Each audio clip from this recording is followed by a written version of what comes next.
Soyez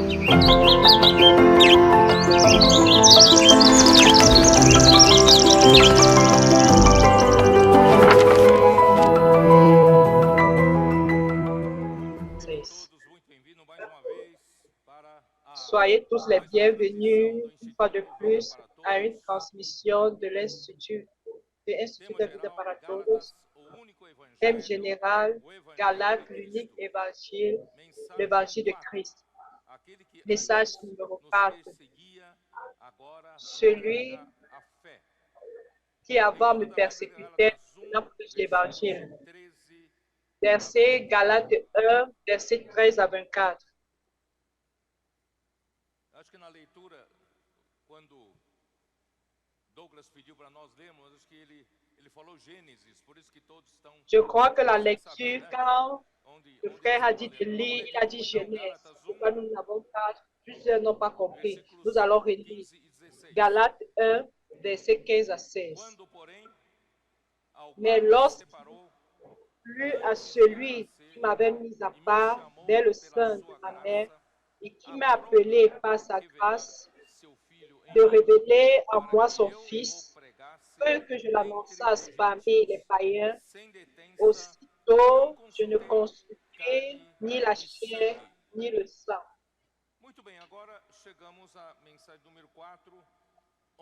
Maintenant, nous arrivons au message 4 où Paul pratiquement a inscrit son curriculum aux Juifs pour montrer qu'il a la propriété de parler au sujet du judaïsme, mais les Juifs ont voulu confondre les frères de la Galatie, essayant de les ramener à la pratique de la loi, la circoncision de la loi de Moïse, et mépriser l'apôtre Paul et principalement sa parole. Cependant, Paul, au verset 13 du chapitre 1 de Galates, il commence en disant: vous avez su en effet quelle était autrefois ma conduite dans le judaïsme, comment je persécutais à outrance et ravageais l'église de Dieu.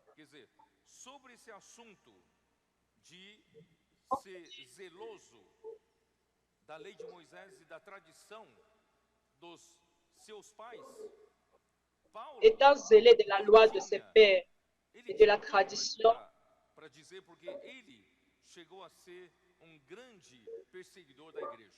il avait tout pour dire qu'il avait été un grand persécuteur de l'Église. Il dévastait l'Église.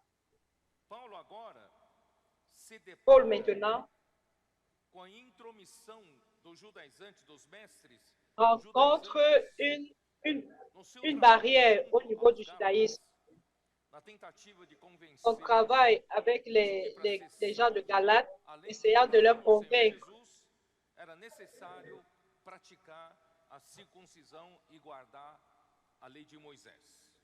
pour ceux qui disaient qu'il était nécessaire de pratiquer le judaïsme, garder la loi de Moïse.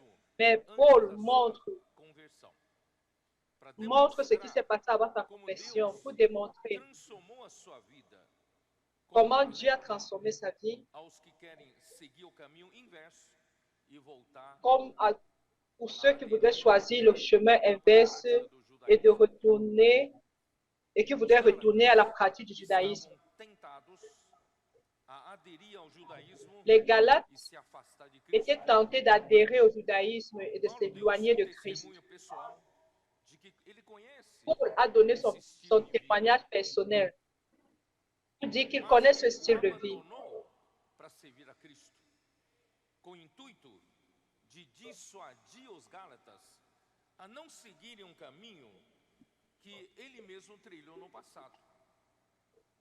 Il voulait dissuader les Juifs de ne pas choisir le chemin que lui-même il avait choisi avant.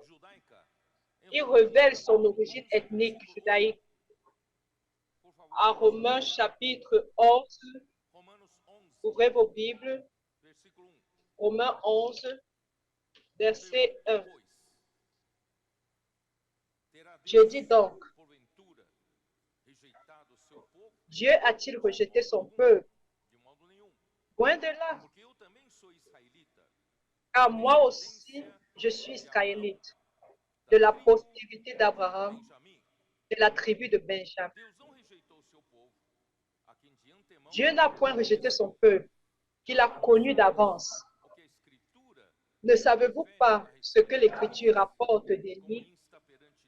Comment il adresse à Dieu cette plainte contre Israël?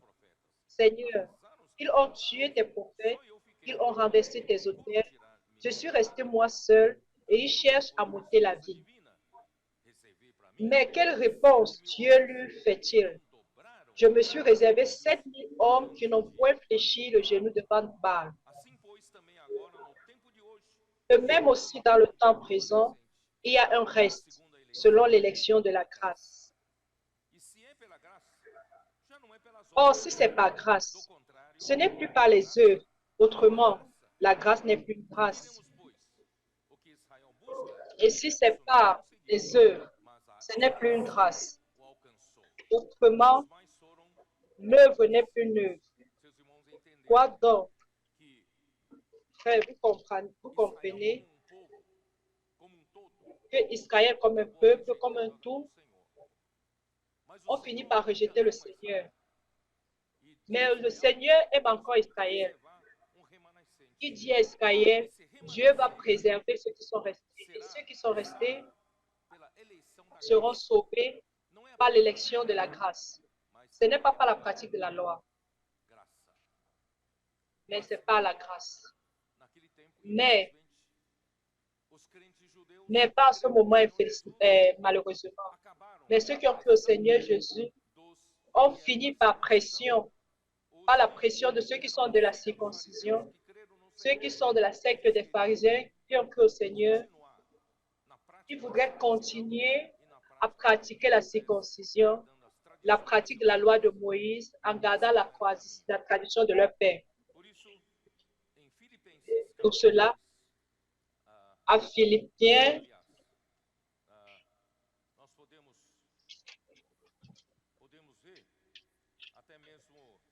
chapitre 4, nous pouvons voir, même à Galates, chapitre 3, verset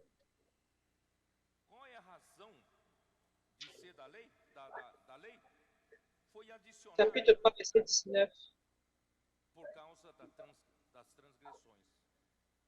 Pourquoi la loi a été additionnée à cause de la transgression?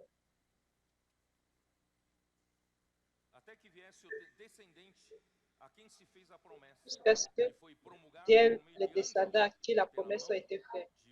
Pourquoi?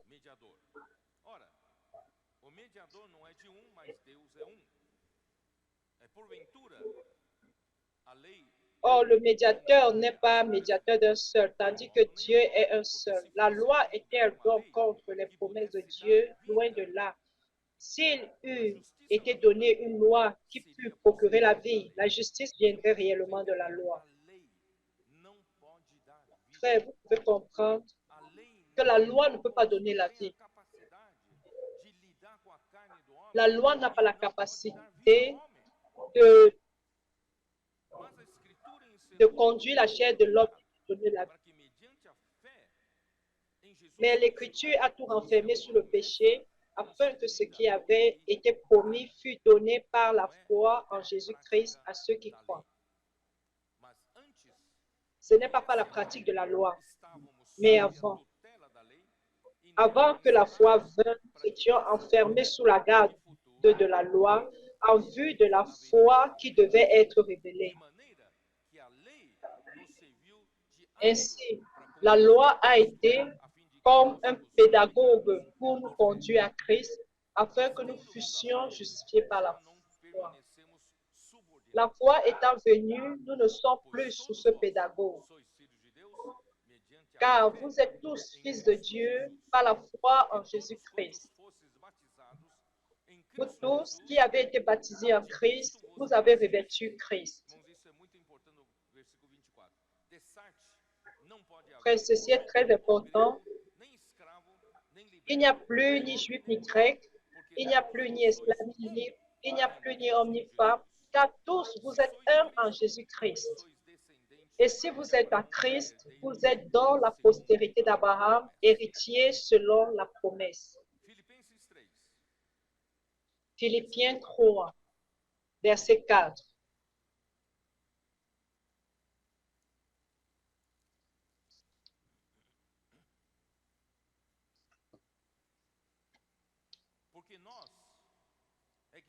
Moi aussi, cependant, j'aurais sujet de mettre ma confiance en la chair. Si quelque autre croit pouvoir se confier à la chair, je le suis. Se qualquer outro pensa que pode confiar na carne, eu ainda mais. Si quelqu'un autre croit pouvoir se confier à la chair, je le puis bien davantage.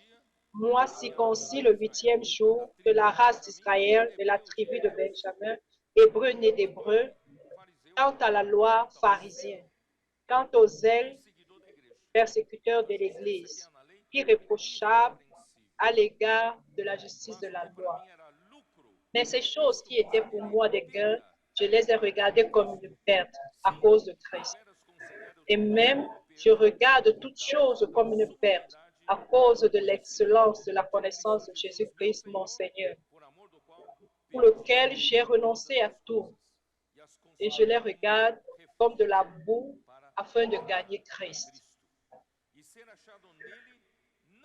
Et d'être trouvé en lui, non avec ma justice, celle qui vient de la loi, mais avec celle qui s'obtient par la foi en Christ, la justice qui vient de Dieu par la foi.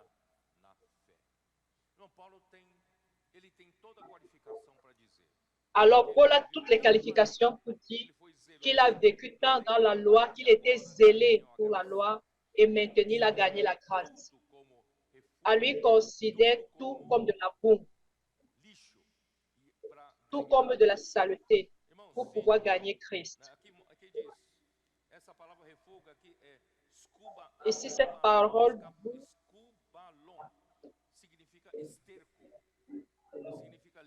escubalon veut dire les déchets du bœuf, la saleté. Ici,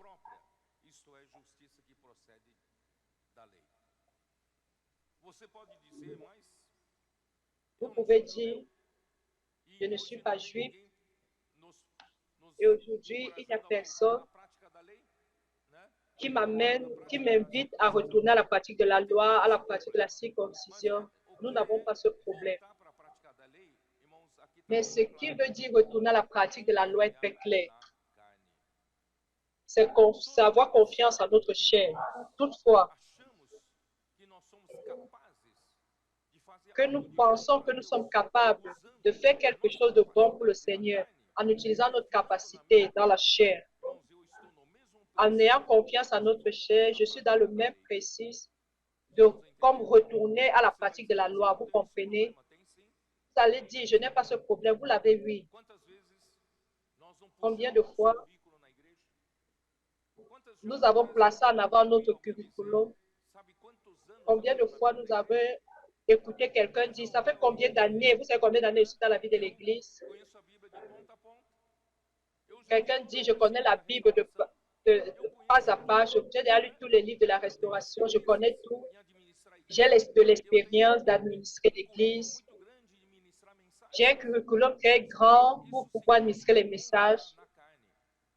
Ceci veut dire faire confiance à la chair. Nous ne faisons pas confiance à la chair.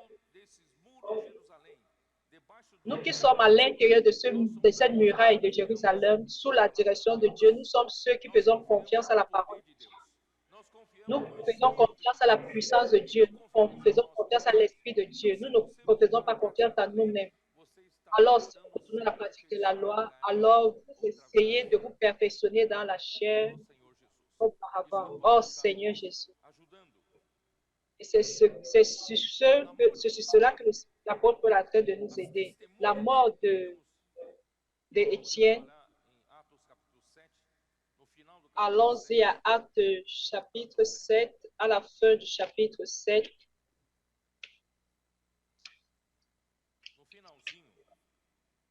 Vers la fin du chapitre 7, verset 58 dit, le traînèrent hors de la ville et le lapidèrent. Les témoins déposèrent leurs vêtements aux pieds d'un jeune homme nommé Saul.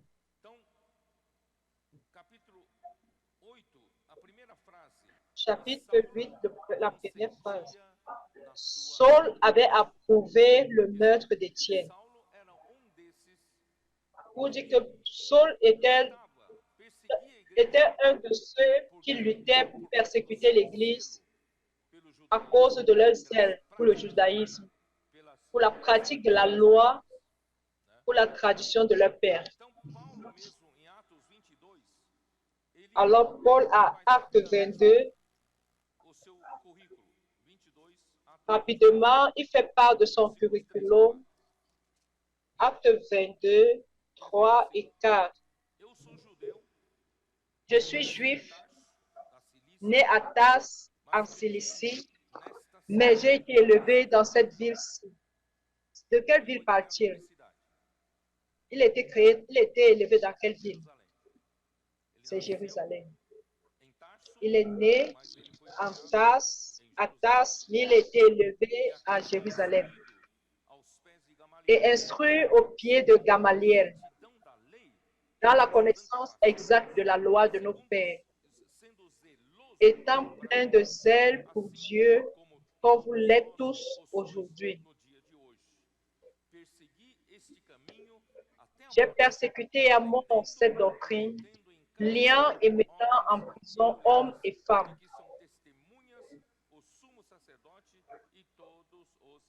Le souverain sacrificateur et tout le collège des anciens m'en sont témoins.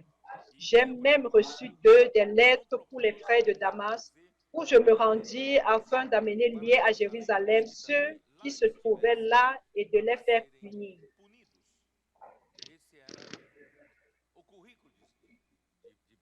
Ceci, c'était le curriculum de Paul. Et devant le roi Agrippe, à Acte 26, il expose qui il était. Chapitre 26, verset 4. Ma vie, dès les premiers temps de ma jeunesse, est connue de tous les Juifs, puisqu'elle s'est passée à Jérusalem, au milieu de ma nation. Tous les Juifs connaissent cela, connaissent sa vie. Ils savent depuis longtemps, s'ils veulent le déclarer, que j'ai vécu pharisien selon la secte la plus rigide de notre religion. Et maintenant, je suis mis en jugement parce que j'espère l'accomplissement de la promesse que Dieu a faite à nos pères et à laquelle aspirent nos 12 tribus qui servent Dieu continuellement nuit et jour.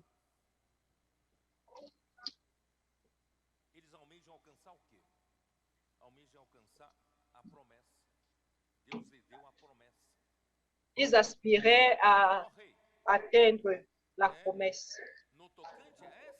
C'est pour cette espérance, ô roi, que je suis accusé par les Juifs. Quoi? Vous semble-t-il incroyable que Dieu ressuscite les morts? Moi, j'avais cru devoir agir vigoureusement contre le nom de Jésus de Nazareth. C'est ce que j'ai fait à Jérusalem. J'ai jeté en prison plusieurs des saints ayant reçu ce pouvoir des principaux sacrificateurs, et quand on les mettait à mort, je joignais mon suffrage à celui des autres.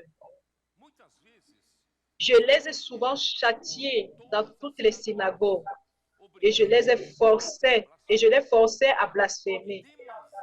Dans mes excès de fureur contre eux, je les persécutais même jusque dans les villes étrangères.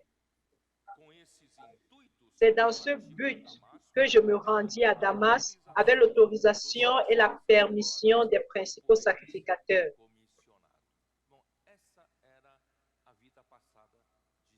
Ceci était la vie passée de Paul.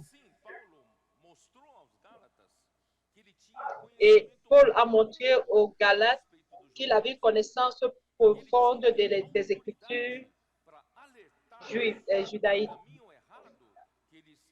Et il avait cette autorité de pouvoir leur montrer le chemin qu'ils voudraient suivre, pour les avertir, à leur dire de ne pas partir par sur cette voie. Je connais tout cela. Je connais tout sur le judaïsme. Retournons à Galates 1, verset 14. Et comment j'étais plus avancé dans le judaïsme que beaucoup de ceux de mon âge et de ma nation, étant animé d'un zèle excessif pour les traditions de mes pères.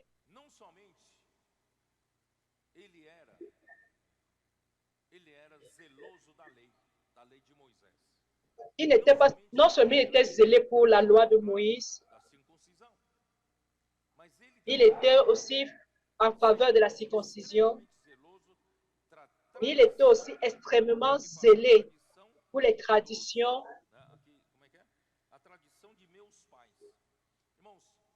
Ici, il dit les traditions de mes pères, dont les pharisiens, au-delà d'observer la loi de Moïse,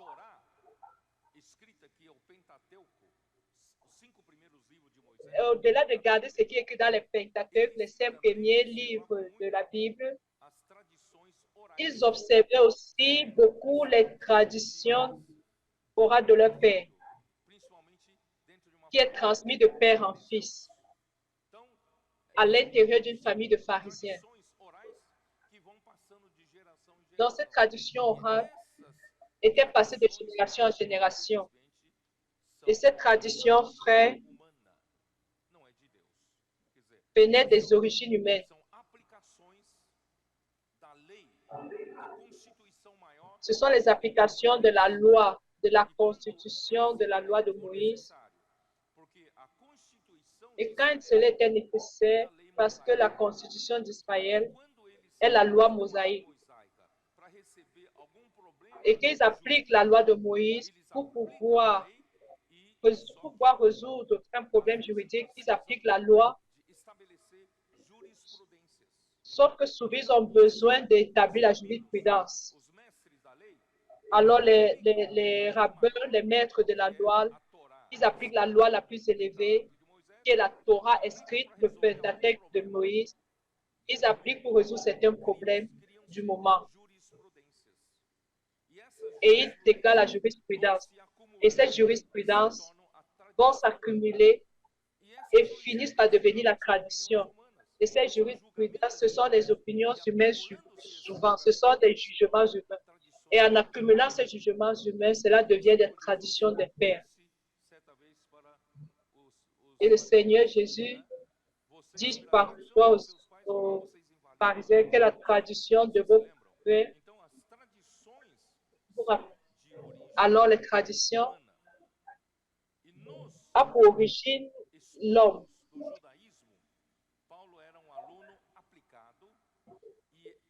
Pour l'étude du judaïsme, il était un élève très avancé.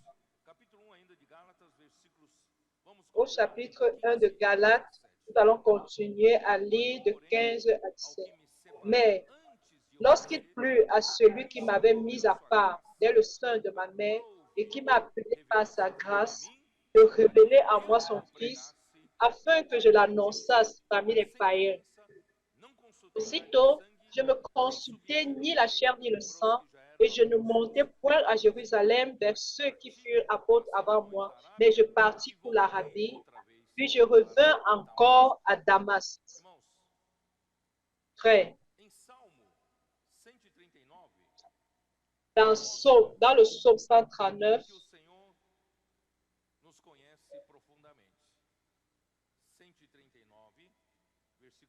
le psaume 139 montre que le Seigneur nous connaît très bien, verset 13. C'est toi qui as formé mes reins, qui m'as tissé dans le sein de ma mère. Je te loue de ce que je suis une créature si merveilleuse. Tes œuvres sont admirables et mon âme le reconnaît bien.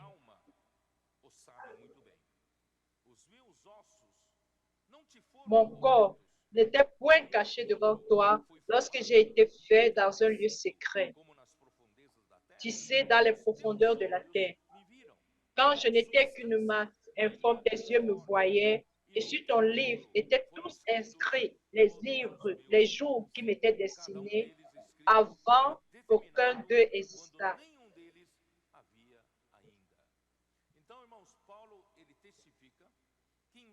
Alors, frère, Paul témoigne qu'il avait été plongé dans le judaïsme, après il a reçu il a persécuté l'Église du Seigneur,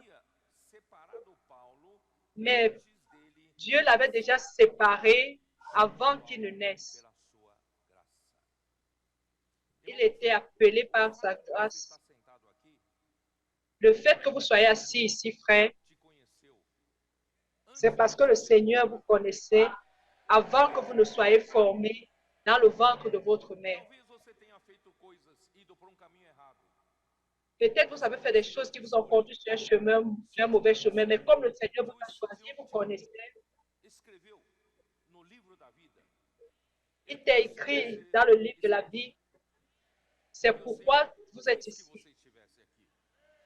Parce que le Seigneur a voulu que vous soyez ici. Alors ne dis jamais, frère, que le Seigneur ne te comprend.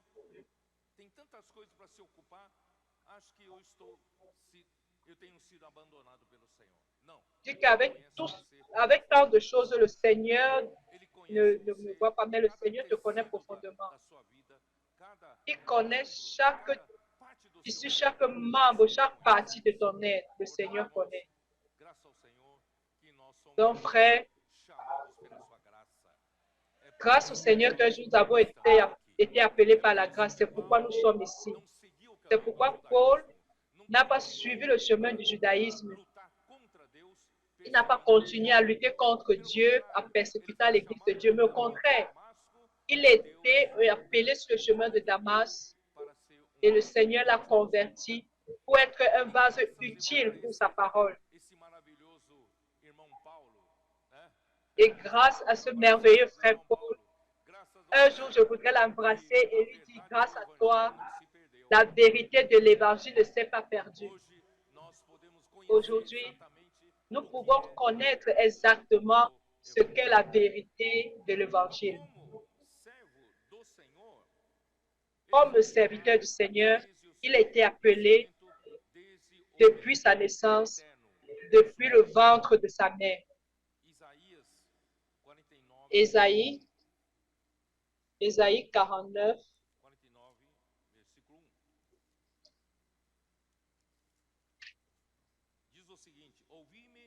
Ésaïe 49, verset 1. Il dit, écoutez-moi, peuple lointain, soyez attentifs. L'Éternel m'a appelé dès ma naissance. Il m'a nommé dès ma sortie des entrailles maternelles.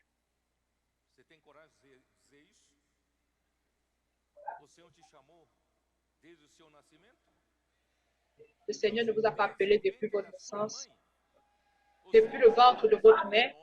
Le Seigneur vous a appelé par votre nom. Peut-être votre père ne vous avait pas encore donné un nom, mais le Seigneur vous avait déjà appelé par un nom. Verset 5.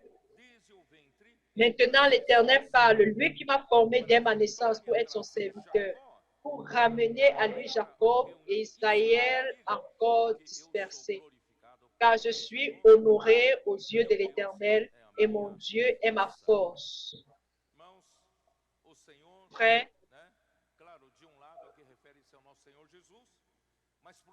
le Seigneur ici, le fait référence au Seigneur Jésus. De l'autre côté, le Seigneur aussi vous a appelé, vous a séparé pour être comme le Seigneur était un serviteur du Seigneur, de l'Éternel. Alors, si vous n'êtes pas encore en train de servir le Seigneur, vous êtes en train d'aller sur le mauvais chemin. Le Seigneur vous a choisi pour être son serviteur. Vous allez dire, Seigneur, aujourd'hui, je n'ai pas le temps. Je suis très occupé. Mon travail occupe tout mon temps. J'ai des choses à envoyer. J'ai des projets à envoyer. Je vais le faire un jour. J'aurai un peu du temps. Quand j'aurai plus de temps, je vais servir le Seigneur. Non. Le Seigneur veut que vous le serviez maintenant même. C'est pourquoi j'ai dit aux vaillants de David, les vaillants de David sont des jeunes matures au milieu de nous, qui sont déjà sur le marché du travail. Le fait qu'ils sont bien préparés, ils sont très occupés, on les agite beaucoup au travail. Ils n'ont pas de temps pour l'Église.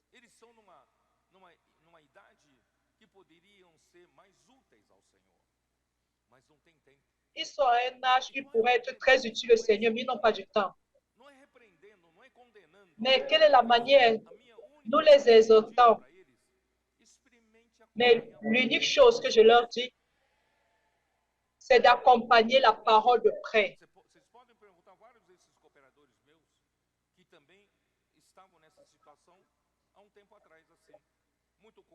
Vous pouvez demander combien de coopérateurs sont dans cette situation, très occupés, n'ont pas le temps pour le Seigneur. Mais un jour, ils ont commencé à accompagner la parole de près. Ils ont commencé à faire l'immersion, accompagner la parole de près. Ils ont commencé à aller à certaines conférences en écoutant certaines paroles. Et le Seigneur les a capturés. Et quand le Seigneur capture, il te donne le temps aussi. Ils ne sont pas restés très pauvres parce qu'ils rester au Seigneur. Mais le Seigneur les a libérés, a donné leur temps, les a libérés de l'aide, il leur a donné le temps pour le servir.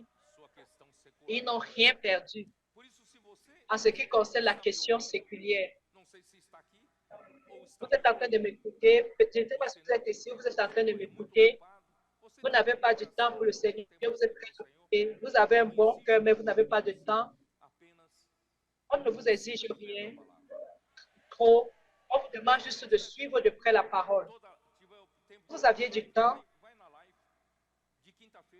Quand vous avez le temps pour écouter, allez là sur le live de jeudi, le samedi matin. Écoutez la parole prophétique. Et si vous ne parvenez pas à suivre online, prenez l'enregistrement et suivez, ne perdez pas. Peut-être durant la journée, prenez le papier de l'immersion. Seigneur, les frères qui sont en train de faire de l'aliment quotidien durant l'immersion, nous étions en train de dîner avec eux. Je leur ai dit, je leur remercie de ce que nous avons un dette avec eux. Nous ne faisons pas le dimanche, nous avons déjà des messages pour eux demain. Nous devons apprécier leur travail. Si vous n'avez pas le temps, au moins ayez l'immersion avec vous au lieu du travail. Tout le monde au travail a un temps pour prendre du café. Vous pouvez aller à la salle à la douche. Vous prenez l'immersion, vous faites l'immersion. Suivez de près la parole. Quand vous commencez à sentir le goût, vous se donnerez plus de temps pour le Seigneur. Parce que le Seigneur vous a appelé pour être son serviteur. Ce n'est pas pour être serviteur du monde, mais pour être son serviteur, le serviteur du Seigneur. Oh Seigneur Jésus.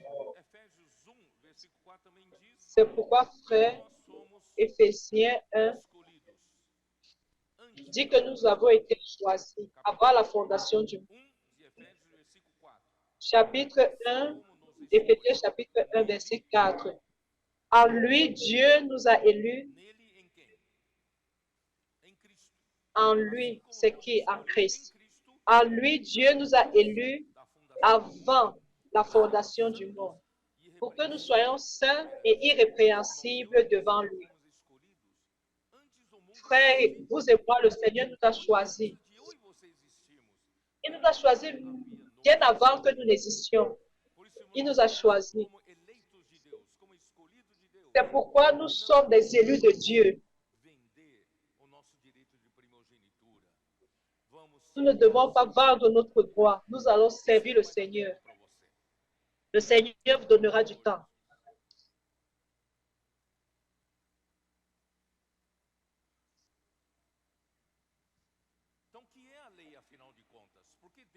Finalement, c'est quoi la loi? Pourquoi Dieu a donné la loi au peuple d'Israël? Matthieu 22. o Senhor falando sobre a lei. À Matthieu 22, nous pouvons voir le Seigneur parler sur la loi. Matthieu 22, 36, verset 36. Qual é o grande mandamento da Maître, lei? quel est le plus grand commandement de la loi? Amarás Jésus lui o Senhor teu répondit, Deus tu aimeras le Seigneur ton Dieu coração, de tout ton cœur, toda a tua de alma toute ton e âme de et de todo toute o ta teu pensée. entendimento. Esse é o grande e C'est le primeiro premier et le plus grand O commandement. segundo semelhante a Et esse voici le second qui lui est amarás o teu semblable. próximo Tu aimeras ton como a ti prochain mesmo. comme toi-même. Esses dois mandamentos De ces dependem deux commandements dépendent de toute la loi et les prophètes. Irmãos, Jesus não disse, Frère, né, vocês deverão amar o Senhor Deus a Ele, Jésus dit, adorar, né, os vous 5 devez mandamentos l'adorer, com relação a Deus. les 5 Depois, premiers commandements. o último você vai Après, mandando, né, les 5 derniers commandements. adulterarás, não isso, não Tu aquilo. ne commettras pas d'adultère, Definiu a ceci, lei de cela. outra forma. Ele falou, a lei Jésus a se défini la loi d'une autre façon. amar a Deus e Il a dit cela se résume à aimer resumindo, Dieu de tout ton cœur, aimer ton prochain. Ainsi est résumée la loi. a lei como o amor. Jésus a défini la loi comme l'amour. Resume no amor. L'amour, la loi se résume à l'amour. L'amour à Dieu et l'amour au prochain. Não é? Et ceci est la loi. Não pode fazer aquilo. Deus nunca Ce n'est pas je peux faire ça, je ne peux pas faire ceci. Je ne peux pas faire cela. Então, e a realidade do amor Et la réalité de l'amour, resume em amor. Mas onde está la loi se résume à realidade l'amour. do amor? Irmãos, Mais où se trouve la réalité de l'amour? podemos ver. Allons à 1 Jean chapitre 4. 1 João. 1 Jean chapitre 4. Amor é abstrato, né? Abstrato. L'amour est abstrait. Podemos ver amor. Où Capítulo pouvons-nous voir l'amour? Chapitre 4, verset 8. não conhece a Deus, Celui qui n'aime pas n'a pas connu Dieu, car Dieu est amour. manifestou o amor de Deus L'amour de Dieu a été manifesté envers nous en ce que Dieu a envoyé son Fils unique dans le monde afin que nous vivions par lui. dele. Irmãos, o amor é Frère, abstrato, mas Deus l'amour est deu abstrait, seu filho. mais Dieu a donné son propre Fils. Esse filho nos deu a vida e trouxe a natureza Alors, de ce Deus, qui que nous a donné la vie et nous a apporté la nature de Dieu qui est l'amour. subsantificou, se Et tornou l'amour s'est sanctifié et est devenu do concret Senhor Jesus Cristo. au travers de la venue de notre Seigneur Jésus. Jesus Cristo, irmão, Et quand nous croyons au Seigneur Jésus, nosso Senhor nous, Jesus, quand nous avons cru au Seigneur Jésus, nous avons reçu le Seigneur Jésus comme amour. ele Et ceci, c'est l'amour. seu próprio filho para nós viver Il a donné son meio Fils desse amor. pour que nous puissions vivre au moyen de cet amour. Que nós Et au consigamos moyen du amar Fils Deus de de todo Dieu, nosso coração e nous parvenons à aimer Dieu de tout notre cœur et aimer notre prochain. pode fazer isso, não pode fazer aquilo. Ce n'est pas je peux faire ceci, je ne peux pas faire ceci selon la loi. Deus, através L'amour de Dieu, recebemos o filho de Deus, nós quand nous recevons le Fils de Dieu, e também nous parvenons à vivre par cet amour. versículos 11 1 Jean, chapitre 5, verset 11. que Deus nos deu a vida. Et voici ce témoignage, c'est que Dieu nous a donné la vie éternelle. Aquele Et ce vie est dans son Fils. Celui qui a le Fils a la vie. Celui qui n'a pas le Fils de Dieu n'a pas la vie. Portanto, irmãos, quem crê no filho de Deus, Je vous ai écrit ces choses afin que versículo 13. Dá vous uma olhada. sachiez que si vous avez la vie éternelle, A fim de saber verset 13, je vous ai écrit ces choses eterna. afin que vous sachiez que vous avez la vie éternelle, vous qui croyez au nom du Fils de Dieu. Quando nós cremos no Senhor Jesus, irmão, nós Quand nous recebemos croyons en Jésus, nous recevons la vie éternelle. em nós. E La vie éternelle entre en nous. amor de Deus. E Dans cette vie se trouve l'amour de Dieu. nós amamos a Et Deus. cet amour de Dieu, nous aimons Dieu et nous aimons les frères et nous accomplissons la loi. Ça, c'est l'accomplissement de la loi. Oh Seigneur Jésus. Para que serve? Então, para que serviu, né? Para que serve a lei, né? À quoi sert donc la loi? Para que serve a lei? À quoi sert la loi? Eu li em Gálatas 3. C'est pourquoi j'ai lu Vamos lá. à Galates 3. Allons-y. Galates 3, Versículo 19. Verset 19. Então, qual, pois, a razão de ser da lei? Pourquoi donc la loi? Elle a été donnée ensuite à cause des transgressions, jusqu'à ce que vint la postérité à qui la promesse avait été faite. Elle a été promulguée par des anges au moyen d'un médiateur. Verset 21. La loi était donc contre les promesses de Dieu, loin de là. S'il eût été donné une loi qui procurait la vie, la justice viendrait réellement de la loi.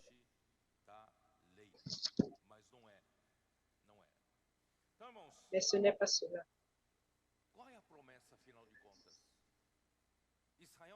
Finalement, quelle est la promesse? En fin de compte, quelle est la promesse? Alors, Israël est en train d'attendre quelle promesse?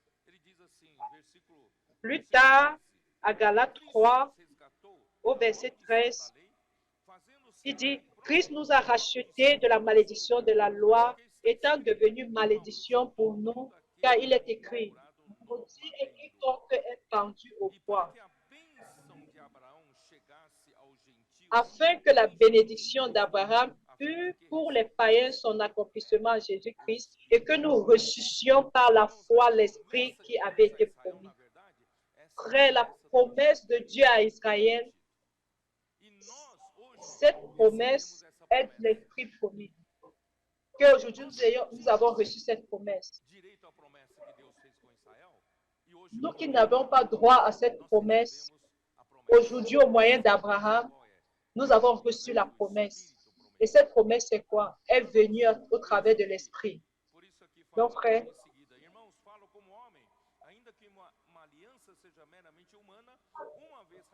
le frère, je parle à la manière des hommes, une disposition en bonne forme, bien que faite par un homme, n'est annulée par personne ni agi. Or, les promesses ont été faites à Abraham et à sa postérité. Il n'est pas dit et aux postérités comme s'il s'agissait de plusieurs, mais en tant qu'il s'agit d'une seule et à ta postérité, c'est-à-dire à Christ. Frère, cette promesse que Dieu a donnée à Israël, elle a été faite à la descendance de Christ. Quand ils rejettent la promesse, Christ, ils rejettent la promesse.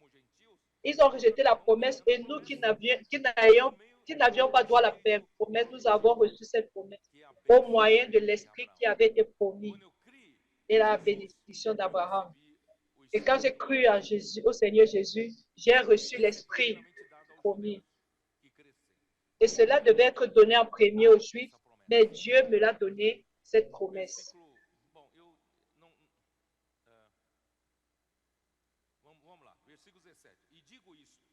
Verset 17, alors, voici ce que j'entends, une disposition que Dieu a confirmée antérieurement ne peut pas être annulée. Et ainsi, la promesse rendue vaine par la loi survenue 430 ans plus tard. La promesse avait été donnée par Dieu à Abraham. Et la loi est venue par Moïse. 430 ans plus tard. Donc la promesse est avant la loi. J'espère que vous comprenez. La promesse vient avant la loi. Et Abraham,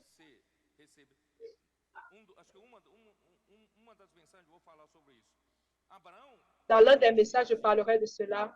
Abraham, avant d'être circoncis, Dieu lui avait déjà donné la promesse. Il a cru en Dieu et cela lui était imputé en justice. Alors Abraham, il a été le père de la loi, de la foi. Alors Abraham n'est pas seulement le père des enfants d'Israël, il est le père de tous ceux qui ont cru. Il était le père de la foi. Il a été justifié par la foi. Il a été circoncis après. Il a reçu la promesse avant d'être circoncis. La loi a été donnée par intermédiaire de Moïse 400 ans après. Alors la promesse est avant la loi. Grâce à Dieu, frère, aujourd'hui nous avons droit à la promesse par la foi en Christ Jésus. Alors que Vous avez déjà l'esprit premier en vous. Est-ce que vous ne l'avez pas? Je l'ai déjà. Ce que Dieu avait déjà promis plusieurs années avant.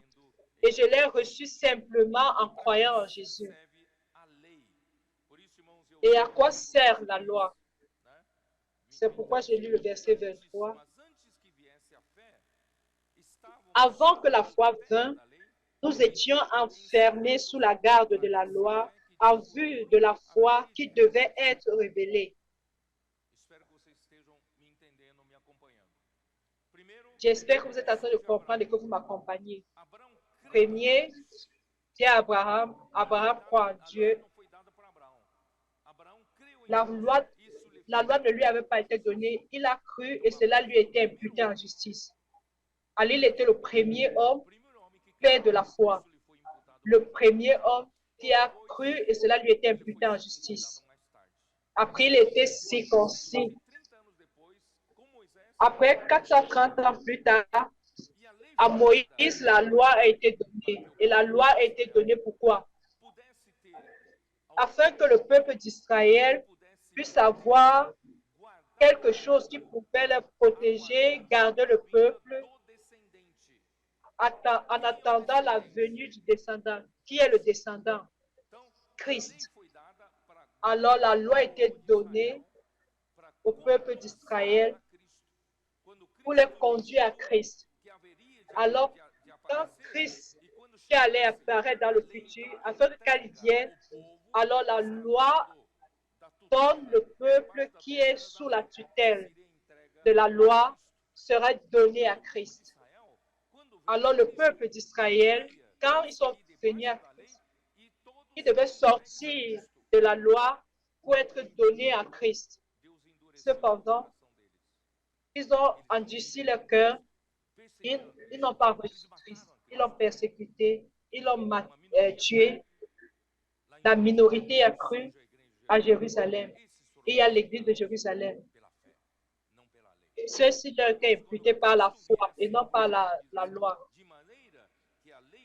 C'est pourquoi il a dit, ainsi la loi a été comme un pédagogue pour nous conduire à Christ, afin que nous puissions justifier par la foi et non par la loi. C'est par la foi. La foi étant venue, nous ne sommes plus sous ce pédagogue.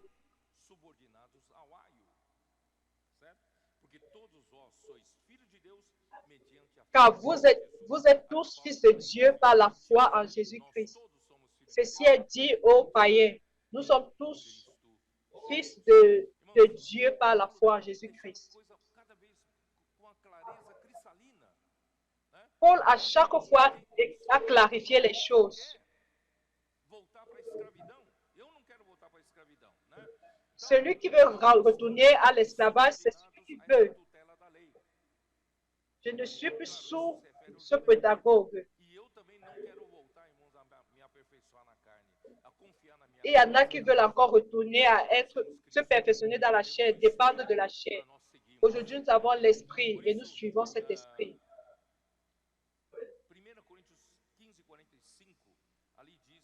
1 Corinthiens 15.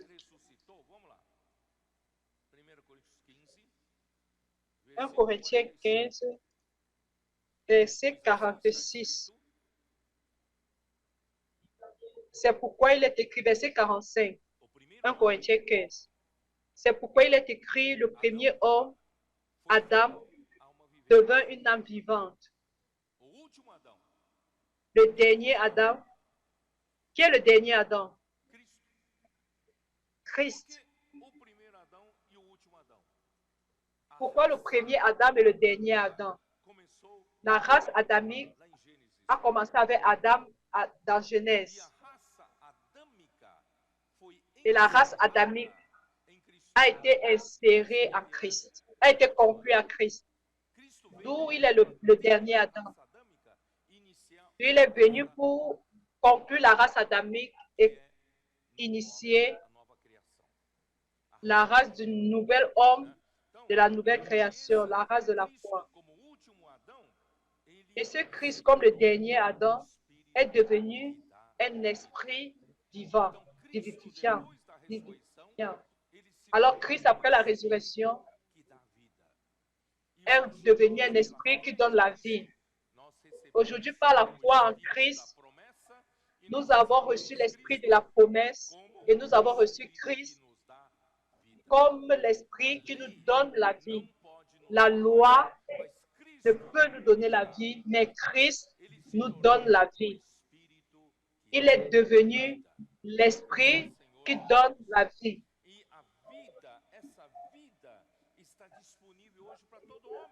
Et cette vie est disponible aujourd'hui pour tous les hommes.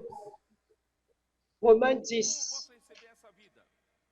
Comment est-ce que je peux recevoir cette vie? Ce n'est pas par les œuvres de la loi. Vous n'avez pas besoin de monter à genoux des escaliers.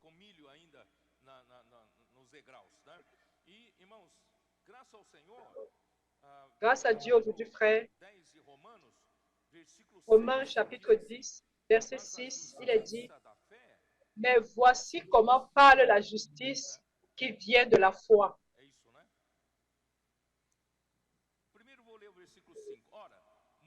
Je vais dire au verset 5. Commençons au verset 5. En effet, Moïse définit ainsi la justice qui vient de la loi. L'homme qui mettra ces choses en pratique vivra par elles. Donc, à l'ère de la loi, si vous pratiquez la loi, vous vivrez par la loi. Mais aucun homme n'est justifié par la loi. Le verset 6 dit, « Mais voici comment parle la justice qui vient de la foi. Ne dis pas en ton cœur, qui montera au ciel. C'est en fait descendre Christ. » Vous dites, vous n'avez pas besoin de payer un prix très grand afin que vous puissiez atteindre la justice de la foi. Ça, ce n'est pas la justice de la foi en d'autres termes. Si quelqu'un vous dit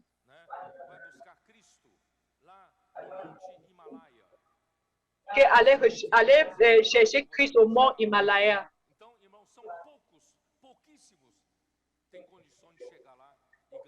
Il n'y a une condition très réduite pour pouvoir y arriver et atteindre juste. Mais ça, ce n'est pas la justice de la foi.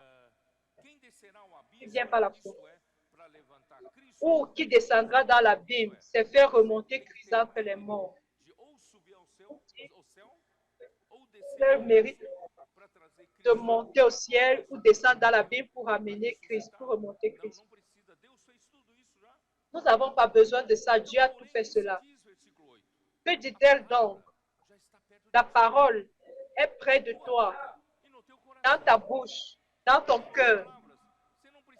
En d'autres termes,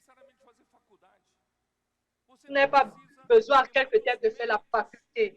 Vous n'avez pas besoin d'avoir trop de mérite, trop de connaissances, trop de capacités pour pouvoir gagner la foi, la vie de Dieu.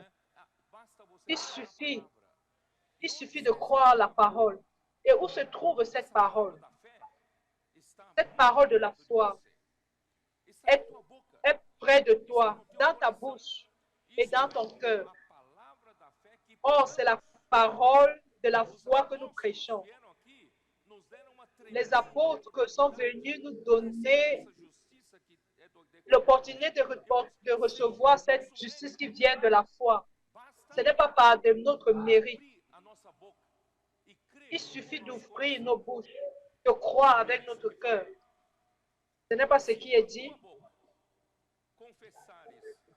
Si tu confesses de ta bouche le Seigneur Jésus, et si tu crois dans ton cœur que Dieu l'a ressuscité des morts, tu seras sauvé. C'est si simple. En d'autres termes, vous n'avez pas besoin de faire un cours. Vous n'avez pas besoin d'acquérir trop de connaissances. Vous n'avez pas besoin d'avoir trop de capacités pour pouvoir gagner le salut. Ici, ce salut est pour tous. C'est disponible pour tous. Que vous soyez, que ce soit la personne trop instruite et la personne très simple. Tous nous parvenons à recevoir le Seigneur Jésus comme dit. Vous parvenez ou ne parvenez pas. De quelle manière? Todos conseguem, tem a capacidade de crer, Tous parviennent é só crer. à la capacité de croire. E com Il a suffit boca, juste de croire avec le cœur é só et isso. avec la bouche, É confesser. difícil demais? C'est tout.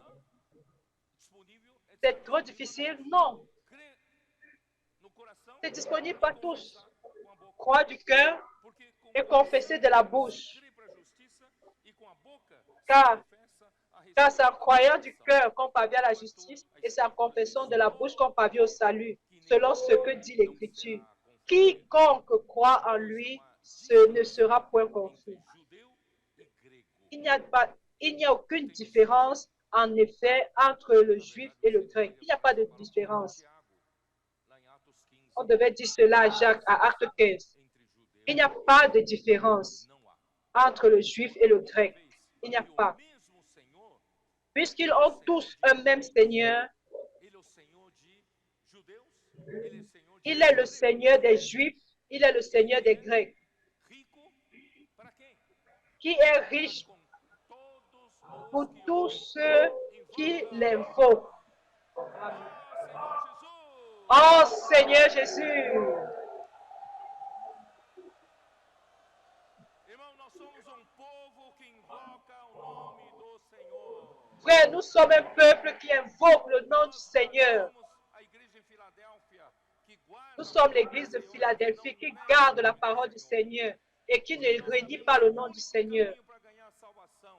Car nous savons l'unique chemin pour gagner le salut, c'est croire en Jésus que Dieu a ressuscité des morts et confesser de notre bouche que Jésus est le Seigneur. Nossa vida, irmão, nós continuamos Et durant toute notre vie, nous continuons à confesser que Jésus est le Seigneur. a nossa vida. C'est lui qui gouverne notre vie. A nossa própria vida. Nous ne sommes pas seigneurs de notre propre vie. Nous avons un Jésus qui est Seigneur de notre vie. Para com todo Il est riche pour tous ceux qui l'invoquent. seja você com poucos recursos, pouco dinheiro na conta bancária. Que vous avez peu d'argent dans les comptes bancaires, que vous avez trop d'argent dans le compte bancaire, peu importe, Porque o Senhor é vous rico pouvez être riche. para com Car le Seigneur est riche todos que invocam pour o nome tous do ceux Senhor. qui l'invoquent, Porque qui invoquent le nom du Seigneur. invocar o nome do Senhor será Car quiconque invoquera le nom du Seigneur sera sauvé. tão simples. C'est si simple.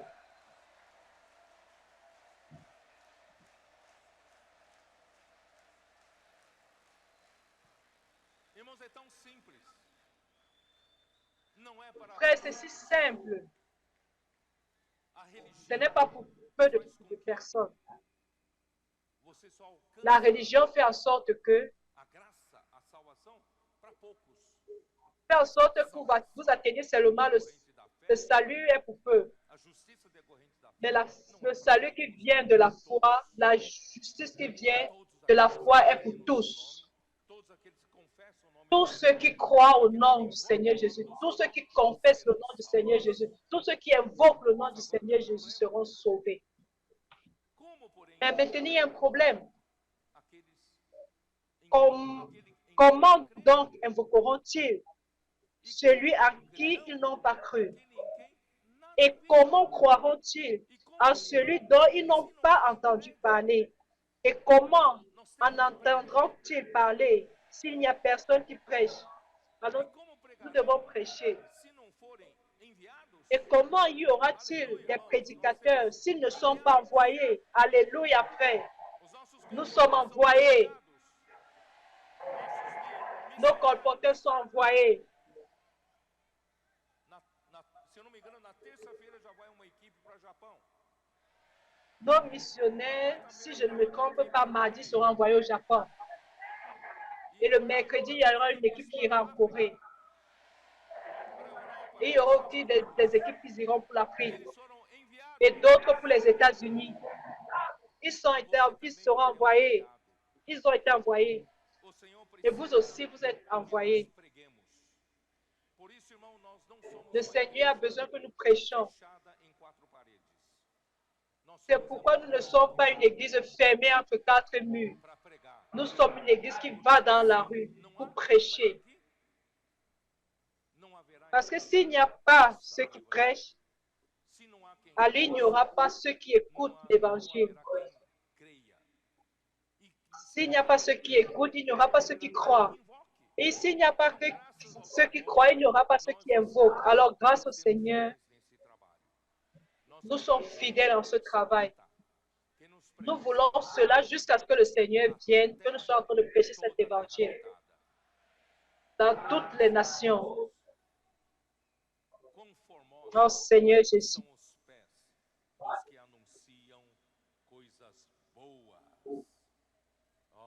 Qu'ils sont beaux les pieds de ceux qui annoncent la paix, de ceux qui annoncent de bonnes nouvelles. Retournons à Galates, qui dit ceci.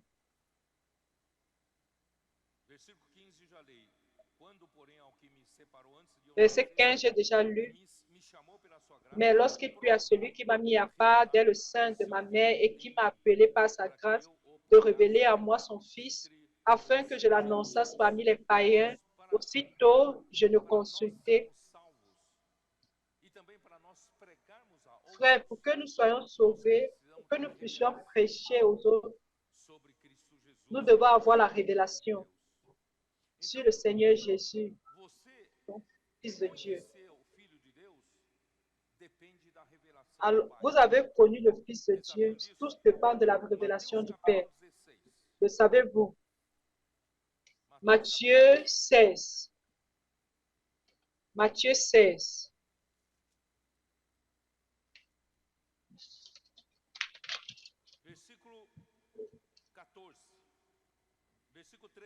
Verset 14.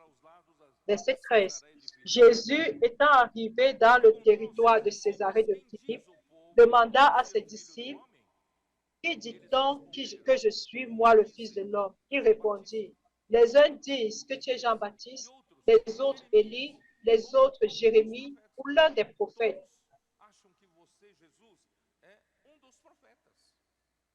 Plusieurs pensent que Jésus est un des prophètes, mais Jésus n'était pas satisfait de la réponse des disciples. Et vous, leur dit-il, qui dites-vous que je suis? Est-ce que vous me connaissez aussi comme l'un des prophètes? Qui pensez-vous que je suis? Alors Simon-Pierre répondit, tu es le Christ, le Fils du Dieu vivant. Amen. Tu es le Christ, le Fils, tu es loin de Dieu. Tu es l'envoyé de Dieu. Tu es le propre Fils du Dieu vivant. Et Jésus était satisfait par cette réponse. Et Jésus a affirmé. Jésus, reprenant la parole, lui dit, tu es heureux, Simon, fils de Jonas, car ce ne sont pas la chair et le sang qui t'ont révélé cela, mais c'est mon Père qui est dans les cieux. Donc, pour connaître Christ, on ne le connaît pas dans les livres. C'est là, on ne le connaît pas par la théologie, on le connaît par la révélation. Dieu doit nous révéler Christ. Et grâce à Dieu, il pleut à Dieu de révéler Christ. C'est pourquoi il est sorti pour prêcher parce qu'il a reçu cette révélation. Vous aussi, vous avez gagné la révélation de Christ ou pas? C'est pourquoi, frère, prêcher l'évangile, ce n'est pas prêcher une doctrine au sujet de Christ. Prêcher l'évangile, frère, c'est amener aux gens la révélation sur une personne vivante qu'est Christ. Ce n'est pas de prêcher la doctrine de Christ. Quand nous allons sur la route, frère, nous amenons la révélation. Nous amenons la révélation et non une doctrine. C'est pour ce motif que c'est pourquoi l'évangile de Paul au niveau de Galates, que Paul prêchait, retournons au verset 11 et 12. Je vous déclare, frère, que l'évangile qui a été annoncé par moi n'est pas de l'homme, car je ne l'ai ni reçu ni appris d'un homme, mais par une révélation de Jésus-Christ.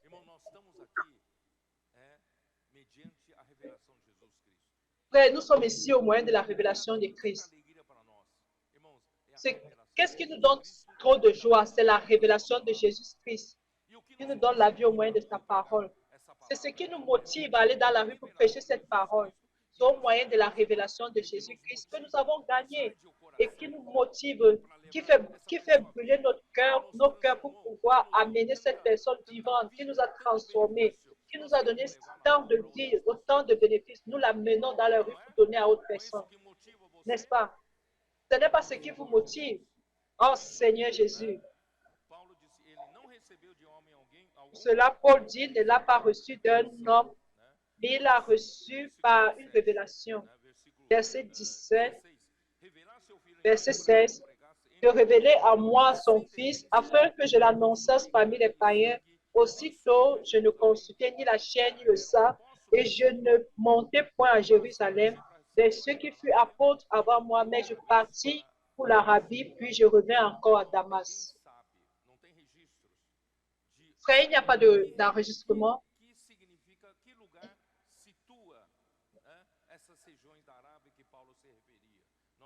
Qui revêt cette région de l'Arabie que Paul est en train de dire. Nous n'avons aucune information. Mais Paul était en Arabie après sa conversion, après Damas. On ne sait combien de temps il a passé là-bas. Certainement, la Bible a reçu plus de révélations.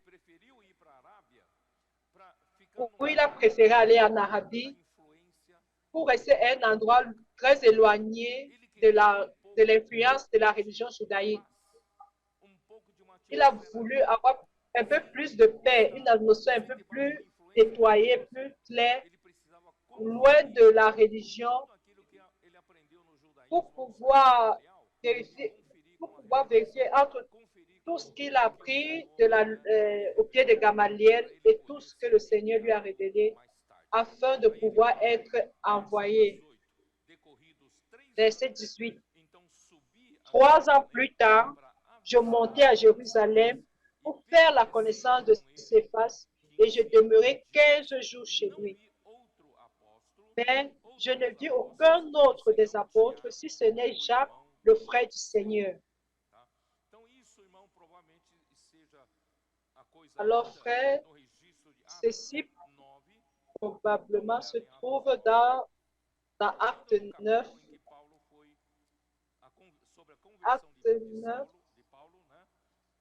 qui parle de la conversion de Saul, verset 26.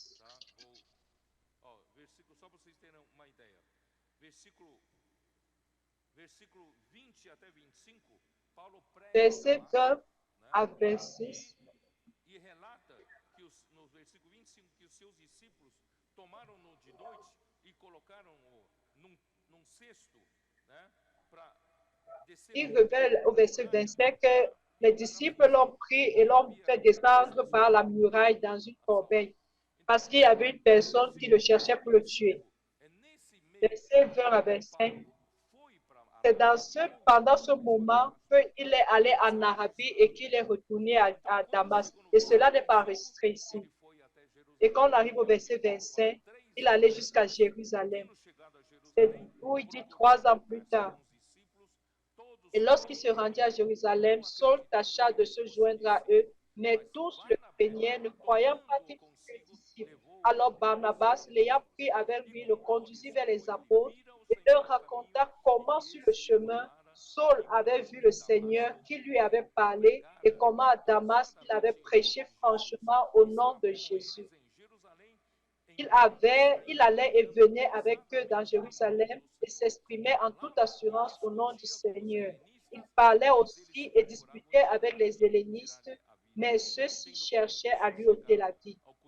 Les frères, l'ayant su, l'amenaient à Césarée et aussi partit pour Tarse.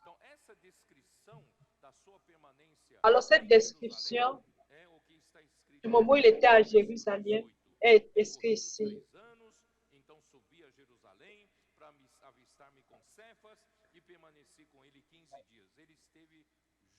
3 ans plus tard, je montai à Jérusalem pour faire la connaissance de Céphas et je demeurai 15 jours chez lui, mais je ne vis aucun autre apôtre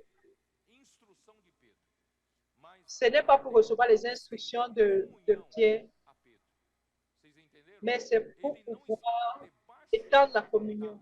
Il n'était pas sous l'ordre de Pierre. Il était là-bas pour parler de la préparer la communion à, à, à, à Pierre. Il était là passé 15 jours avec lui. Il dit qu'il n'a pas vu d'autres apôtres si ce n'est Jacques, le frère du Seigneur. C'est très étrange cela. Pourquoi il n'a pas vu d'autres apôtres? Au-delà de Pierre, il y avait 11 autres apôtres. Au-delà de Pierre, il n'a que vu Jacques, le frère du Seigneur. Et pourquoi cela? Qui ne considère pas comme apôtre. Il considère l'état le statut de Jacques comme étant le frère du Seigneur. Uniquement pour que vous ayez une idée des années, il s'est converti dans les années 37. Après cette convertie, il est resté à Damas. Et le temps où il est resté à Damas, il est allé en Arabie et puis il est retourné à Damas. Et il est passé 3 ans plus tard, il est monté à Jérusalem. Ça, c'était dans les années 40. Pour se rencontrer avec Pierre et il est resté 15 jours avec lui. Il n'a pas vu d'autres apôtres si ce n'est Jacques, le frère du Seigneur. Comme un envoyé de Dieu, Paul n'a pas consulté ni la chair ni le sang. Certainement, il avait besoin d'un temps pour pouvoir conférer la parole qu'il a reçue de Gamaliel et l'évangile reçu de Dieu. Après 3 ans, il devait communier avec le frère ce qu'il avait gagné, mais pas pour recevoir des instructions, mais pour être en communion. Parce que l'Église est le corps de Christ. Il ne pouvait pas vivre isolé des autres. Alors Paul est resté avec l'apôtre Pierre pendant 15 jours. Il est descendu pour mieux connaître d'autres. Mais c'est étrange qu'il n'a pas rencontré des autres apôtres. Cependant, il mentionne qu'il a rencontré Jacques, pas un apôtre, pas l'apôtre Jacques, qui serait mort à cause d'Hérode dans les années 44. Paul affirme que Jacques est le frère du Seigneur pour ne pas le considérer comme un apôtre, car il était quelqu'un qui suivait Jésus. Car à l'époque où Jésus était sur terre, aucun de ses frères n'a cru à Jésus. Jean 7.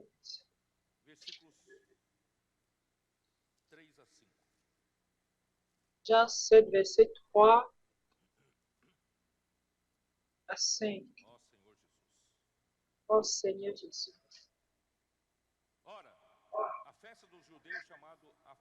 Or, la fête des Juifs, la fête des tabernacles était proche. Et ses frères lui disent, pars d'ici et va en Judée, afin que tes disciples voient aussi les œuvres que tu fais.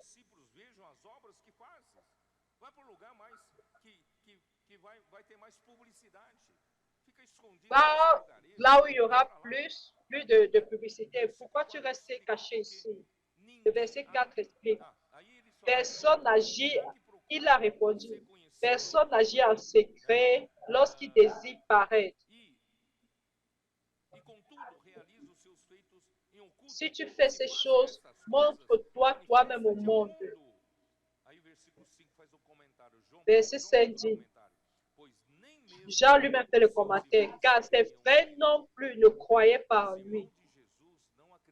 Les frères de Jésus ne croyaient par lui. Et c'est ce que je vous dis, frère.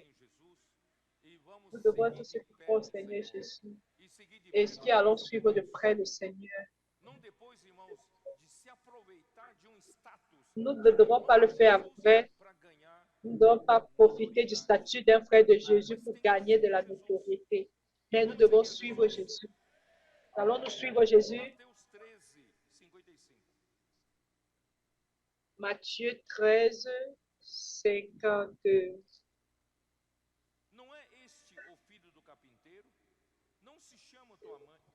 57, n'est-ce pas le fils du charpentier? N'est-ce pas Marie qui est sa mère, Jacques, Joseph, Simon, Jude et Jude ne sont-ils pas ses frères?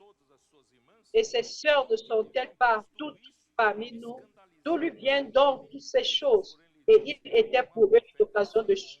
Jésus a dit, un prophète n'est méprisé que dans sa patrie et dans sa maison. Et il ne fit pas beaucoup de miracles dans ce lieu à cause de leur incrédulité. Jacques était l'un des frères de Jésus.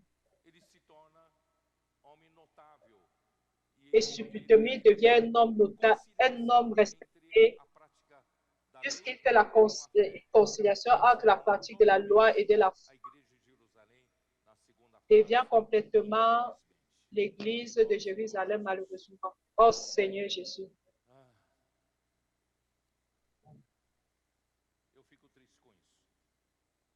J'ai été triste à cause de cela. Quand Paul a monté à Jérusalem dans les années 40, certainement, il était déjà leader, Jacques. À cause de sa position de conciliateur,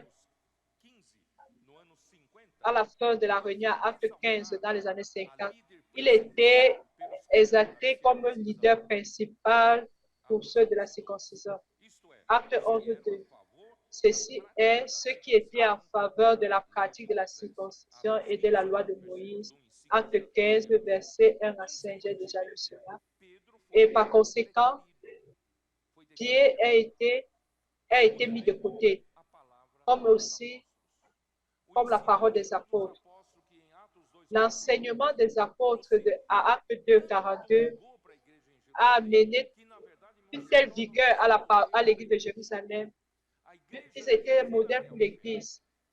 L'église de Philadelphie que nous recherchons comme église idéale, l'église que Dieu précise a besoin pour pouvoir amener son royaume. Cette église, frère, a pour modèle l'église de Jérusalem à l'époque des apôtres. Car cette église s'appliquait sur la persévérance à l'enseignement des apôtres. Mais cela a été perdu à cause de la libérance de Jacques. Ils ont perdu leur vigueur initiale en mettant de côté la parole prophétique et est devenue une religion. Et ils ont recherché la loi facilitant. C'est pourquoi des milliers d'années après, des milliers de juifs qui sont devenus chrétiens à cause de cette facilité de pouvoir mélanger la loi et la foi. Il n'y avait plus de signes. Il n'y avait plus de signes ni de miracles. Acte 2, 22. Savez-vous quelle est la preuve de ce que l'Esprit, chapitre 2, verset 22. Homme israélite, écoutez ces paroles. Jésus de Nazareth, cet homme à qui Dieu a rendu témoignage, quel est le signe quand tu es approuvé par Dieu, a rendu témoignage devant vous par les miracles, les prodiges et les signes qu'il a opérés par lui au milieu de vous, comme vous le savez vous-même. Quand vous dites que l'Esprit agit, qu'il est présent au moment de notre vie de l'Église, Dieu opère des miracles, des prodiges et des signes au moyen de ses envoyés. C'est ça ou c'est pas ça? Acte 2, 43. La crainte s'emparait de chacun et il se faisait beaucoup de prodiges et de miracles par les apôtres. Ça, c'est la preuve que Dieu était là-bas. Il agissait. L'action de l'Esprit était vigoureuse au milieu d'eux à cause de la parole apostolique. Et à Acte 6, Étienne était la preuve. Chapitre 6, verset 8. Étienne, plein de grâce et de puissance, faisait des prodiges et de grands miracles parmi le peuple. Alors qu'il se produit des miracles et des prodiges au milieu de nous, la prédication de l'évangile transforme les vies, les adolescents sont transformés, les familles sont transformées, les mariages sont revitalisés, sont réconciliés. Ceci est la preuve que l'Esprit est en train de travailler au milieu de nous. Oh Seigneur Jésus. Alors, cette situation, celle de la dégradation de l'Église de Jérusalem, peut être prouvée par la visite de Paul. J'ai déjà lu cela. La visite de Paul à Jérusalem lors de son 3e voyage. Il s'est rencontré avec Jacques, avec tous les autres anciens. De manière étrange, il n'a pas rencontré d'autres apôtres. Où il a été présenté qu'il a eu des milliers de Juifs qui ont cru, mais tous étaient zélés pour la loi. Ils conciliaient la loi et la foi. Cela facilitait les Juifs de devenir chrétiens parce qu'il y avait la loi également qui pratiquait, rien n'avait changé. Alors, ils ont convaincu Paul à vouloir garder la loi. Aujourd'hui, il y a un coopérateur à qui Dieu n'a pas permis qu'il complète cela. Il a lutté durant toute sa vie. Grâce à Dieu, Dieu a sauvé cette situation. Alors, l'Église à Jérusalem, sous la lidérance de Jacques, a produit notre ligne de l'œuvre. C'est pourquoi Paul a écrit à Timothée, à 1 Timothée 13, 3 et 4, quand je serai en voyage pour la Macédoine, je t'ai prié de rester au milieu d'eux, pour les enseigner, pour les exhorter. À ceux qui sont en train d'enseigner notre doctrine, d'où vient cet enseignement différent? Cette ligne que Jérusalem avait suivie,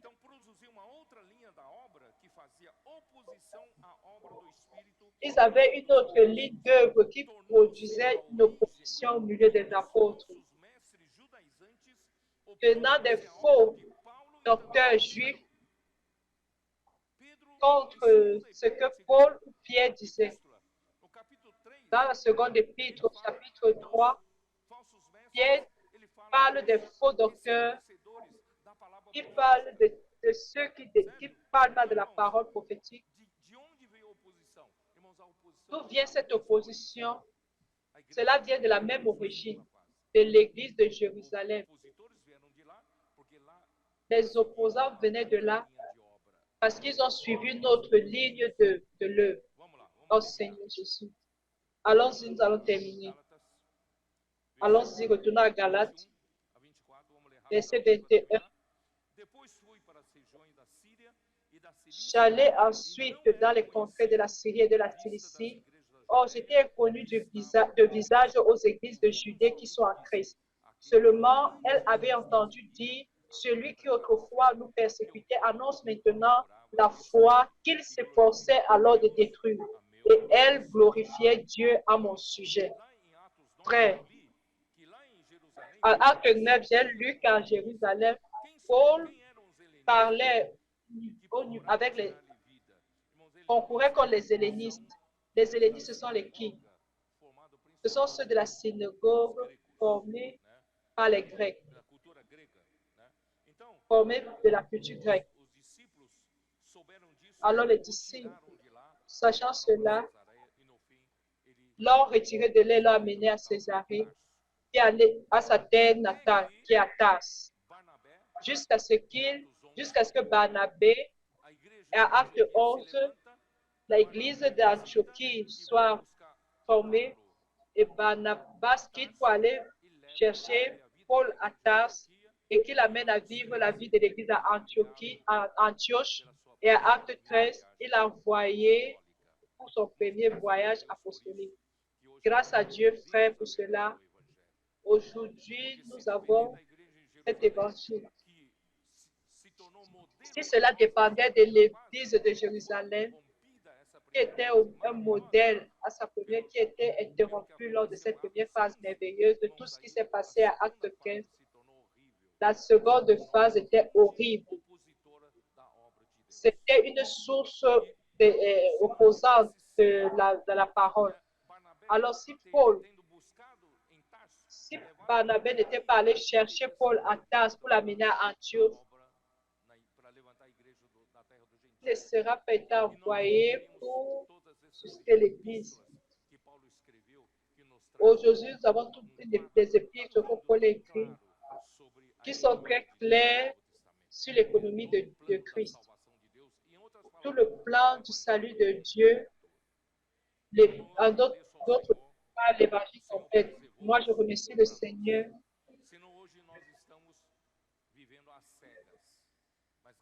Sinon, aujourd'hui, je serais en train de vivre aveuglement. Aujourd'hui, grâce à Dieu, nous avons la parole. Nous avons les murailles fermées. Nous avons nos portes qui sont fixées. Alors, le Seigneur parvient aujourd'hui à gouverner son peuple parce qu'il a finalement rencontré un groupe de personnes qui ont reconnu que la parole prophétique est celle qui conduit le gouvernement de Dieu. Et tout était mis à l'œuvre à l'intérieur de Jérusalem afin que le Seigneur puisse revenir. C'est pourquoi, frère, aujourd'hui, jusqu'à ce que le Seigneur revienne, nous devons être attentifs à la parole de Dieu. Et cette parole de Dieu nous donnera la direction. Elle va nous donner les instructions à restaurer, mettant en œuvre ce qui doit être mis en ordre. Que ce soit notre service, que ce soit notre consécration, que ce soit notre repentance, que ce soit d'autres conférences. Le Seigneur nous aide à faire une alliance avec le Seigneur. Avant que vous ne laissiez l'essentiel, il faudra que vous fassiez déjà une alliance. Vous dites finalement, le Seigneur peut compter sur nous. Que nous soyons un peuple qui ait confiance complètement à la parole. Et la parole a le pouvoir pour pouvoir exécuter l'œuvre et pour amener le Seigneur. Amen.